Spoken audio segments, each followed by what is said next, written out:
Hola chicos, ¿cómo les va? Esta es la tercera clase de inmunología del cursado de defensa,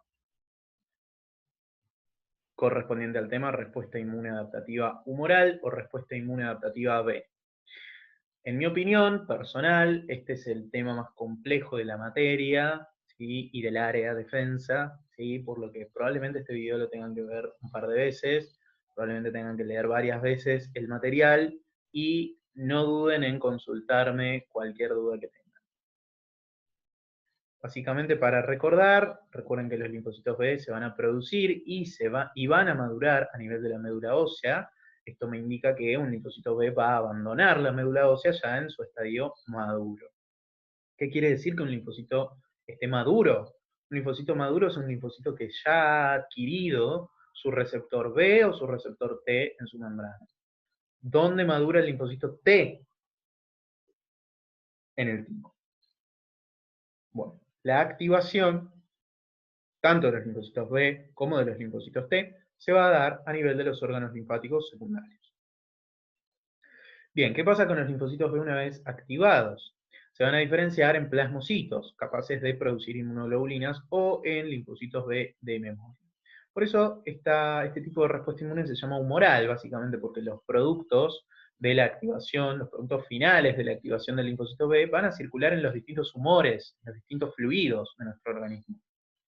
Entre ellos la sangre, el intersticio.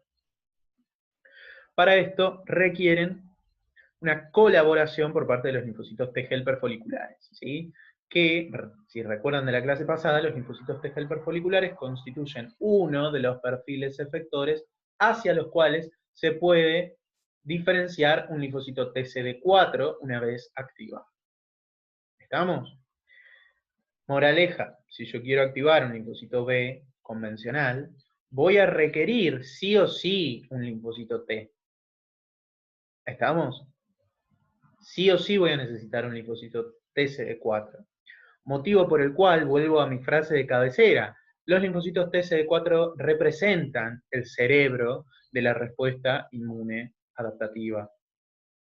¿Sí? Representan el cerebro de la respuesta inmune adaptativa. Motivo por el cual patologías, ¿sí? o noxas que tienen a este tipo de linfocitos como blanco, por ejemplo, el virus de la inmunodeficiencia humana, que básicamente lo que hace es destruir linfocitos CD4, va a generar una afectación global en la respuesta inmunológica de ese individuo, porque básicamente si no hay CD4, no solamente se ve afectada la respuesta inmune adaptativa celular en todos sus perfiles efectores, TH1, TH2, TH17 y THF, sino que por supuesto también se verá afectada la respuesta inmune adaptativa humoral, porque si no tengo CD4 que se diferencia en THF, no puedo activar un linfocito B convencional. Bien. El BCR no es más que el receptor antigénico del linfocito B y es una inmunoglobulina D o M sin función efectora. Y la característica que tiene el BCR que lo diferencia del TCR, recuerden, es que el linfocito B tiene la capacidad de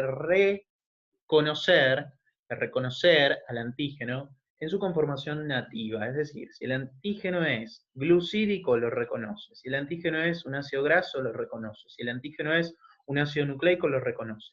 En cambio, el TCR, el receptor del linfocito T, solo reconoce péptidos. Por eso la célula presentadora de antígenos siempre va a procesar ese antígeno y va a generar un péptido. Y ese péptido se expone en la membrana y contacta con el linfocito T. El linfocito T no reconoce antígenos que no sean peptídicos. Bien. Ahora, existen tres poblaciones de linfocitos B, los linfocitos B1 y los BZM, y además los linfocitos B2, que son los linfocitos B convencionales. Bien, los linfocitos B1 son las primeras células B en producirse, el hígado fetal es su principal productor, van a predominar a nivel de las serosas y van a ser escasos en circulación periférica. Esta localización a nivel de las serosas va a ser fundamental para que estos linfocitos actúen como primera línea de defensa frente a patógenos que ingresan por vía respiratoria y por vía digestiva. Y van a ser estos linfocitos capaces de producir inmunoglobulina M polirreactiva de baja afinidad. ¿Sí? Polirreactividad significa básicamente la capacidad que tienen estas inmunoglobulinas de reconocer epítopes compartidos por múltiples moléculas antigénicas. O sea, distintos antígenos pueden presentar los mismos epítopes y estas inmunoglobulinas van a reaccionar frente a todos los tipos de antígenos que los presenten. Pero siempre recuerden que la inmunoglobulina M es una inmunoglobulina de baja afinidad. Es una inmunoglobulina con una actividad pobre en comparación con la IgG, por ejemplo. ¿Sí? Eso lo tienen que tener muy en cuenta. Un linfocito B1 y un linfocito BZM nunca va a producir inmunoglobulina G. Siempre va a producir inmunoglobulina M. Por lo tanto, su respuesta siempre va a ser pobre. La función que tienen estos linfocitos B1 es producir anticuerpos contra antígenos no proteicos, principalmente antígenos polisacarídicos. Esto se conoce como respuesta T independiente. ¿Por qué? Porque para activar un linfocito B1 y para activar un linfocito BZM no necesito linfocitos TCD4 de por medio. Fíjense la importancia que va a tener esto. Ahora vamos a hablar después de que les comente un poquito los BZM. Por eso se dice que producen anticuerpos naturales. Y van a tener importancia en la inmunidad contra bacterias capsuladas. Bien, los linfocitos BZM de la zona marginal del vaso se conocen bajo ese nombre porque en el vaso de los ratones existe lo que se conoce como zona marginal. En nuestro vaso no es así.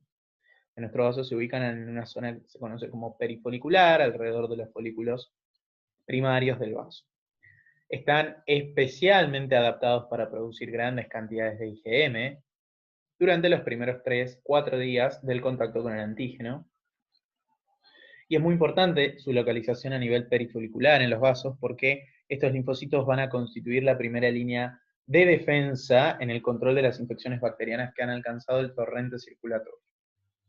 Bien, en resumen, los linfocitos B1 y los BZM, como para que les quede una idea global de ambos, que esto es lo que más me interesa, no me interesa que estudien las particularidades de cada uno, de hecho si ustedes agarran el libro van a ver un montón de cosas alrededor de los linfocitos B1 y BZM, qué es lo que hay que saber sobre estos dos tipos de linfocitos, así en grupo de los dos, son linfocitos T independientes, ¿sí? No requieren un linfocito T que los active, no requieren eso, a diferencia de los linfocitos B2, que son los convencionales. ¿Sí?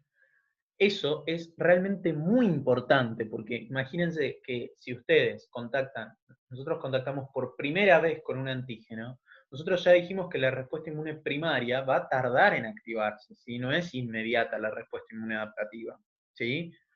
Entonces, ¿cuándo va a tardar? 1 a 2 semanas. Durante ese tiempo, la respuesta inmune innata va a tratar de contener al antígeno, ¿sí? Hasta que la respuesta inmune adaptativa se active. Todo esto frente a un primer contacto con una noxa.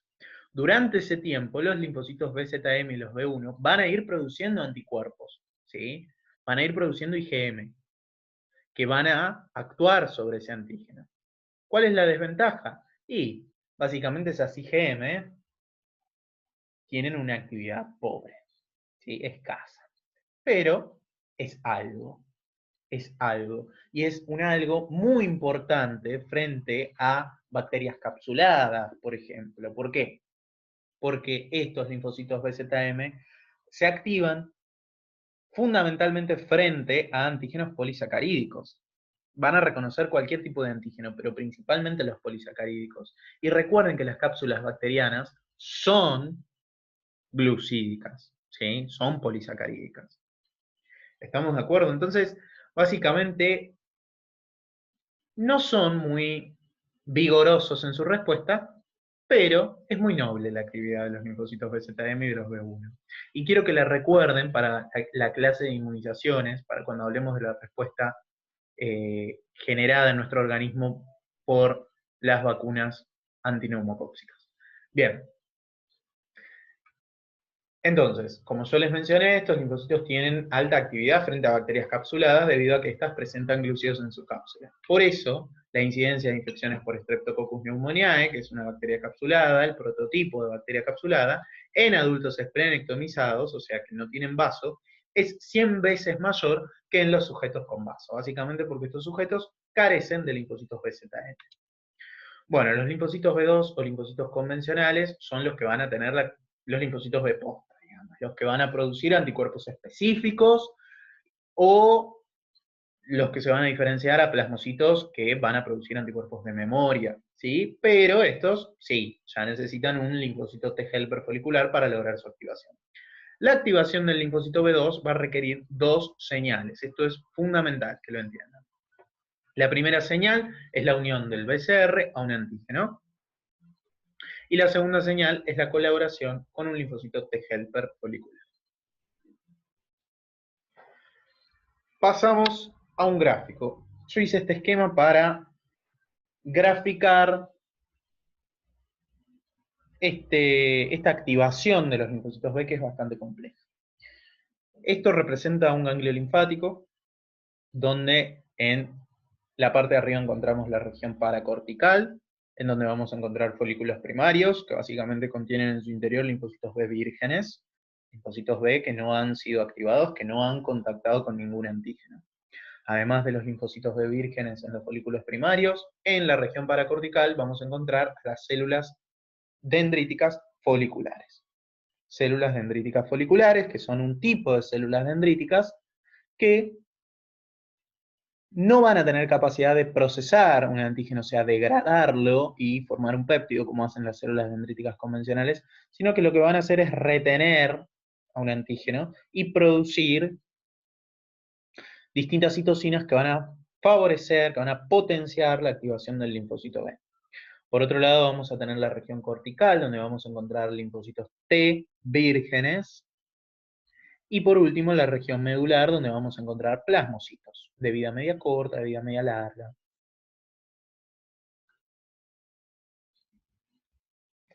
Bien, lo que vemos hacia arriba a la derecha es, por un lado, es básicamente un vaso linfático, ¿sí? Un vaso linfático arribando a este ganglio. Por un lado vamos a tener que a través de esa linfa viene viajando el antígeno, ¿sí? Que fue drenado desde el sitio donde se está produciendo esta infección en la periferia, ¿sí? Porque recuerden que la linfa drena el intersticio, ¿sí? Entonces chupa lo que haya en ese sitio, de manera tal que tranquilamente el antígeno peladito puede llegar a través de la linfa al ganglio linfático. Y por otro lado tenemos la célula dendrítica, que ya estuvo a nivel del foco infeccioso, agarró de ahí un pedazo de antígeno, lo procesó y lo expuso en su membrana, ¿sí? Expuso un péptido antigénico en su membrana junto a una molécula del complejo mayor de histocompatibilidad de tipo 2. Fíjense las palabras que utilizo. Tengo un péptido antigénico en la membrana. En cambio, el antígeno pelado podría ser un glúcido, podría ser un ácido graso, ¿sí? Bien, primero vamos a tener la primera señal de activación del linfocito B. Nos vamos a donde dice 1. ¿Qué pasa con ese antígeno pelado, que puede ser, por ejemplo, un polisacárido? ¿Qué va a hacer este polisacárido? Va a contactar con el BCR, ¿sí? Del linfocito virgen que se encuentra en ese folículo primario. Esa es la primera señal de activación del linfocito B. El contacto de ese antígeno en su forma nativa con el BCR de un linfocito B virgen que se encuentra en el folículo primario, en la región paracortical del ganglio linfático. Por otro lado, un pedacito de ese antígeno, por ejemplo un polisacárido, queda retenido por parte de la célula dendrítica folicular, que, insisto, no va a tener capacidad de procesar este antígeno, no lo va a degradar, solamente lo va a tener retenido un ratito. Ya les voy a decir para qué. Bien, pasamos al segundo paso.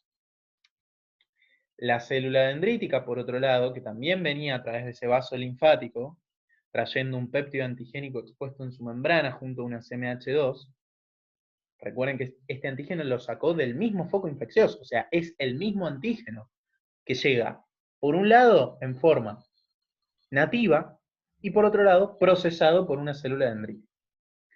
Bien, ¿qué hace esta célula dendrítica? Le presenta en el mismo ganglio linfático a un linfocito T virgen este antígeno, un linfocito TCD4 virgen, cerebro de la respuesta inmunológica. ¿Qué hace el linfocito TCD4 virgen? Se diferencia hacia un perfil efector THF, T-helper folicular. Este perfil efector que va a participar en la activación de los linfocitos B. Fíjense que el antígeno que indujo la activación del linfocito T CD4 virgen y el antígeno que indujo la activación, que contactó con ese linfocito B virgen del folículo primario, es el mismo antígeno, el mismo, nada más que con el linfocito B contacta en forma nativa y con el linfocito T tiene que contactar sí o sí en forma peptídica. O sea que si antes era un polisacárido, la célula dendrítica formó un péptido a partir de ese polisacárido. Eso se conoce como procesamiento. Bien. Seguimos. ¿Qué pasa con ese linfocito B que contactó con el antígeno, cuyo BCR contactó con el antígeno, por ejemplo, polisacarídico? Básicamente puede seguir dos caminos. Por un lado, formar plasmocitos de vida media corta, ¿sí? Me faltó ahí la palabra corta, que se van a ubicar en la médula del ganglio. O bien pueden formar el centro germinal en el borde del folículo. Esto es lo más importante. El centro germinal, básicamente, es lo que se conoce como folículo secundario. Y es lo que ocurre una vez que los linfocitos B vírgenes del folículo primario contactan con un antígeno. ¿Qué va a pasar? Van a pasar al centro los linfocitos B que se están activando, por eso van a pasar a llamarse centrocitos o centroblastos, y en la periferia van a quedar los que sigan siendo vírgenes. Por eso ahí dice LB naive. Naive significa virgen. También en la periferia del centro, del folículo secundario o del centro germinal, en su periferia vamos a encontrar linfocitos T helper foliculares y la célula dendrítica folicular que todavía mantiene retenido ese antígeno en su conformación nativa. Recuerden que les dije en la primera diapositiva, la célula dendrítica folicular retiene un pedacito de ese antígeno en su forma nativa. Y va a sintetizar CXCL13, que es una molécula que estimula la formación del centro germinal. ¿Estamos? Entonces, esto lo tienen que saber bien. ¿Qué hay en el centro del centro germinal y qué hay en su periferia?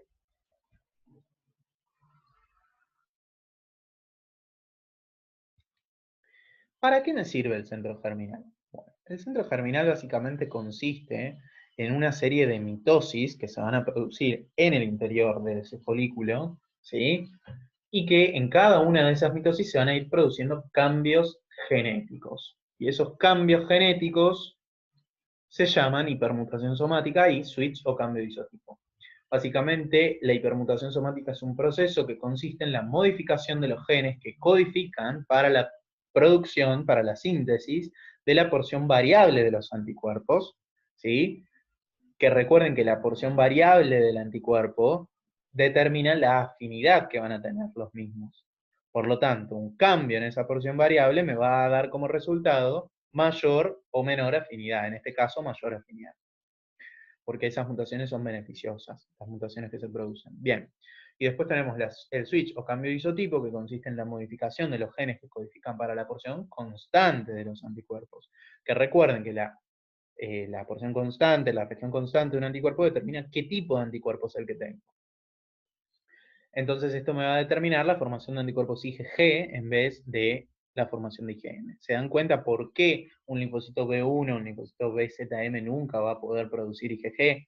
Porque esos tipos de linfocitos nunca van a producir switch o cambio de isotipo, ni tampoco van a producir hipermutación somática.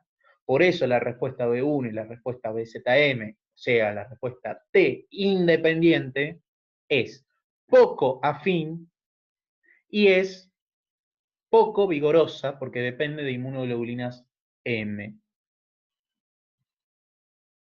Muy importante, chicos, que recuerden esto. Seguimos. Entonces, estos dos procesos se llevan a cabo en el centro germinal, en esto. ¿Sí? ¿Para qué hago esto?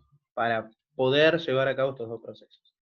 ¿Y para qué necesito formar un centro germinal? Para tener plasmocitos y anticuerpos de vida media larga, para tener linfocitos B de memoria, para lograr la maduración de la afinidad a través de la hipermutación somática y para lograr el switch o cambio de isotipo que les va a permitir producir IgG, que son inmunoglobulinas más vigorosas. No solo los linfocitos B requieren realizar la hipermutación somática y el switch o cambio de isotipo, sino que requieren realizarlos bien. Si los realizan en forma defectuosa, nunca terminan de activarse. Cuando los centroblastos dejan de proliferar, se someten a una selección que permite la supervivencia solamente de los linfocitos de alta afinidad, o sea, los que hicieron la hipermutación somática y el switch o cambio de isotipo en forma eficiente. Si la hiciste bien, dale, te activo. Si la hiciste mal, te mato. Básicamente eso es lo que dice el linfocito T helper folicular.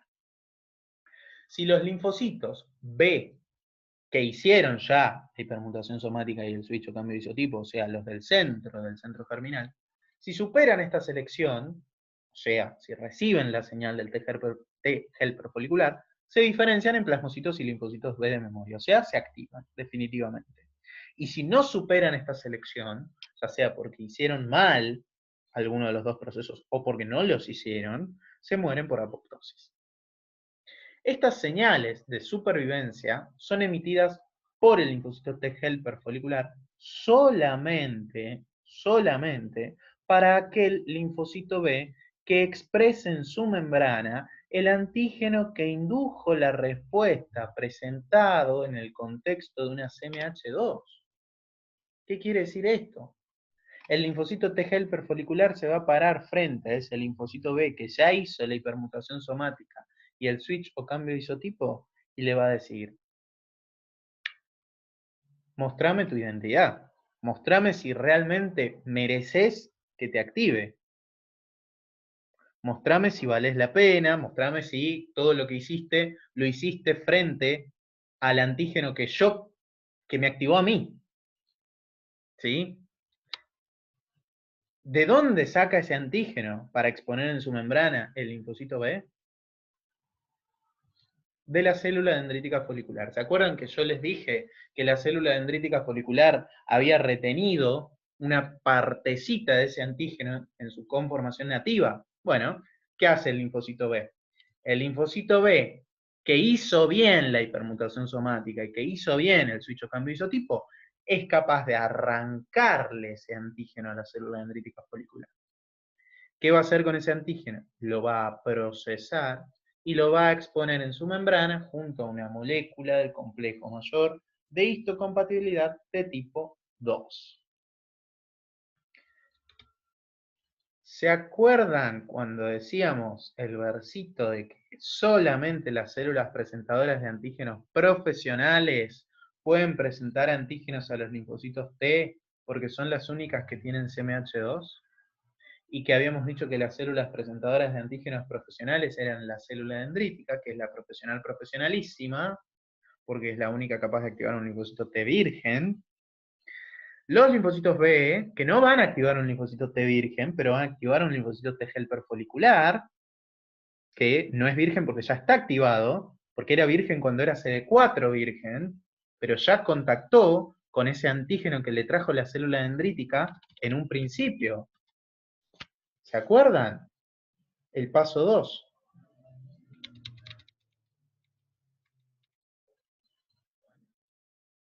Y los macrófagos, que también son células presentadoras de antígenos profesionales. Bien, entonces, estos linfocitos B van a agarrar ese antígeno de la célula dendrítica folicular, lo van a procesar y lo van a exponer en su membrana junto a una CMH de tipo 2. Recuerden que el linfocito T solo reconoce péptidos. El linfocito B puede reconocer el antígeno en su forma natural al arrancárselo a la célula dendrítica folicular que lo había agarrado y retenido como era. Si era un polisacárido, era un polisacárido, si era un ácido graso, era un ácido graso. Entonces, el linfocito B ahora le dice al linfocito T helper folicular, mirá, Mirá de quién te burlaste. Mirá la CMH2 que tengo en mi membrana junto al antígeno. Y este antígeno es el mismo antígeno que te activó a vos en su momento. Entonces el linfocito T helper folicular dice, ah, listo, sos vos. Y entonces el linfocito T helper folicular le envía al linfocito B la segunda señal de activación. Solamente si estamos frente al mismo antígeno. Y acá podemos ver la segunda señal de activación que básicamente se da por este T helper folicular hacia el linfocito B. Motivo por el cual recalco que para la activación de un linfocito B siempre voy a necesitar linfocitos T. ¿Qué pasa con los linfocitos B finalmente activados luego de recibir ambas señales? Se van a diferenciar en linfocitos B de memoria con un BCR de alta afinidad y se van a diferenciar en plasmocitos de vida media larga que sintetizan inmunoglobulinas por tiempo prolongado.